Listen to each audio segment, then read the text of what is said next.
Well, what can entertain the children if we junk the television? My wife's first sheikh was a Naqshbandi, a real Naqshbandi. He had many karamat. When the Russians invaded Afghanistan, he said, this is the end of the Soviet Union. And he was a grocer in the middle of Istanbul who didn't know, he didn't have a PhD nor a master's in political science. And so I shut my mouth because of domestic peace and quiet. But I said, this guy really doesn't understand. I said, the second most powerful, I said, the superpower, one of the two superpowers of the world, and Afghanistan's the most impoverished nation on the face of the earth, and he says that Russia, this is the end of the Soviet Union. Come on.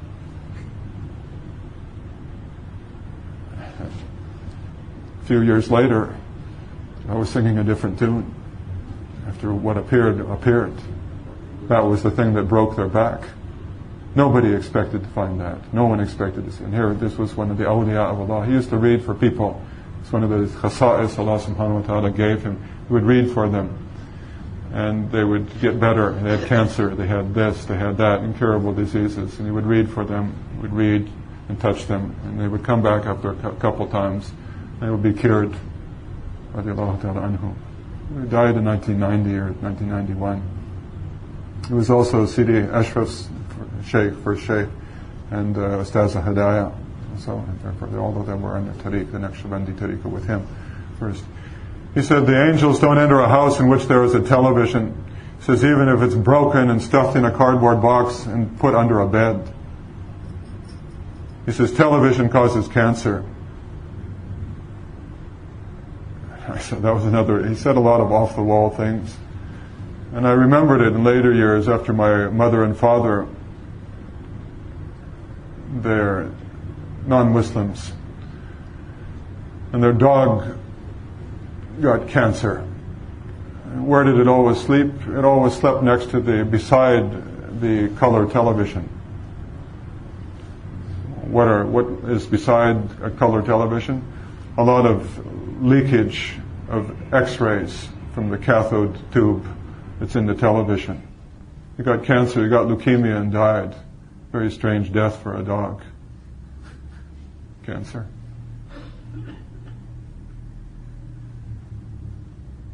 And so these are the ahwal of the people, and they were people who didn't have pictures. There is a rukhsa in some of the madhabs for a picture that it only contains half of the person or something. And ulama from different madhabs have retorted, no, that's not true, because you don't see somebody as if they're cut off. You see them as if the bottom of the picture is submerged, it's behind something. That's how you perceive it.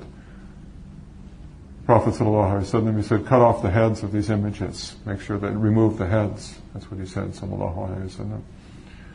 Aisha hung up a cloth over a niche in the wall. I used to a closet dug out in the adobe wall of the house there in Medina. The Prophet came in and he saw this cloth. It was cloth made in Damascus probably, or Yemen. And it had winged horses on it, like Pegasus, a hippogriff, as they call it. And the Prophet saw it, sallallahu alaihi wasallam, and he ripped it down. He ripped it down. His face colored, he became red in the face, he became so angry. And he ripped it down, and he said, make cushions out of it. A cushion is something that's leaned upon. In other words, it's in a humiliated deployment. Like a rug or something with images in it. This is a humiliated deployment because people walk on it, for example. So, what does this mean? It means that the people of the tariqah, and this is something that we don't compromise about. I don't water this mashrab down. I don't water this down because it works. The things that Sidi Ibn Ajiba talks about when we're talking about ma'rifah billahi azza wa jal, this is what people who tread the path find. This is what my sheikh promised me when I took the path from him, and he kept his promise. This is what the people who do the road work find. This is not any of it theoretical. All of this is practical information.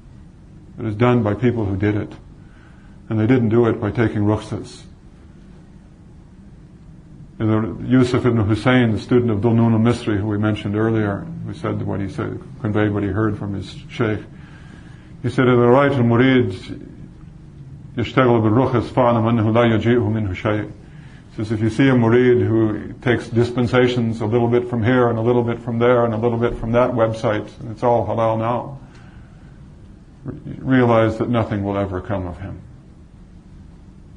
And so this is something. Give them up.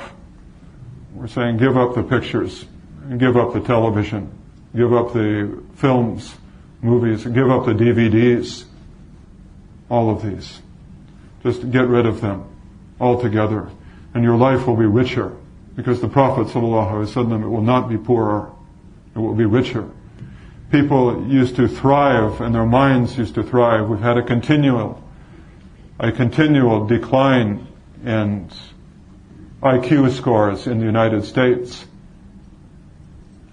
since the 1960s. And Dr. Healy, what's her first name? Patricia?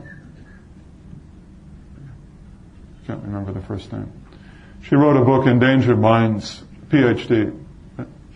Jane Healy, that's right, Dr. Jane Healy. She wrote a book called Endangered Minds, explaining why children are becoming stupider. They're becoming stupider because of two things. We talked about how to ruin your child morally last night, how to ruin your child mentally. Give him computer games to play. Take him out from reality where he doesn't have to solve problems and think about things in the real world. You want to see the sharpest and best mannered children who are the keenest?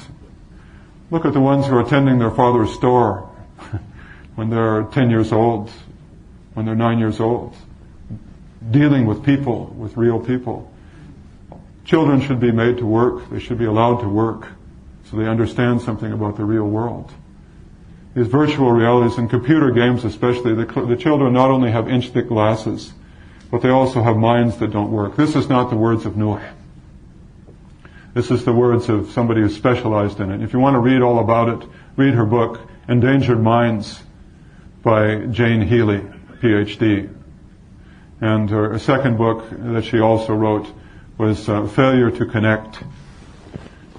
And she gives samples. If you don't believe it, take a look at IQ tests. She gives you samples of the paragraphs that that the person taking the test, the young high school student, is supposed to solve the problems around. And they're continually stupider. Why? They're continually simpler. Why? Because IQ tests are marketable commodities. And everybody likes to feel that their child is just a little bit above average. And so they can't make it look like kids are getting dumber and dumber. Otherwise the schools will look bad. And the schools are the customers of the companies that manufacture the IQ tests. The schools buy them, the school districts buy them. And so they've got to buy the tests that make the kids look okay. And the kids aren't okay. The kids aren't okay. They're not as smart as they were. And they don't know how to write, and they don't know how to speak. And so it's pretty important. Well, the kids, they'll go nuts, they'll go wild if I don't let them watch TV. I use TV to babysit them so I have some free time. Make the oldest of the kid the captain of the reading team, and then they can read to the little ones. Children are fascinated by stories that are live. You can tell the stupidest story 6 times, 10 times. Every time you say it, the kids will still be fascinated because it's live. It's different than canned entertainment. Canned entertainment is no better than canned food. If you have a bunch of virtual kids, believe me, it's always traditional for older people like myself, getting older now, to say how the young generation is worthless and stupid and can't do anything. But some of the people we see that come to visit in Jordan from America and from Canada, all their lives, all they know is how to work on the keyboard. And believe they don't have a grain of sense. If I had something to do that is practical, that needs to be done, that takes somebody that can think, I would 10 times rather take somebody from here or from a country where people actually still have to interact with their environment somewhat, than to take one of those computer kids, because they just don't know anything. One of them, certified, smart, straight A student, went to the best universities.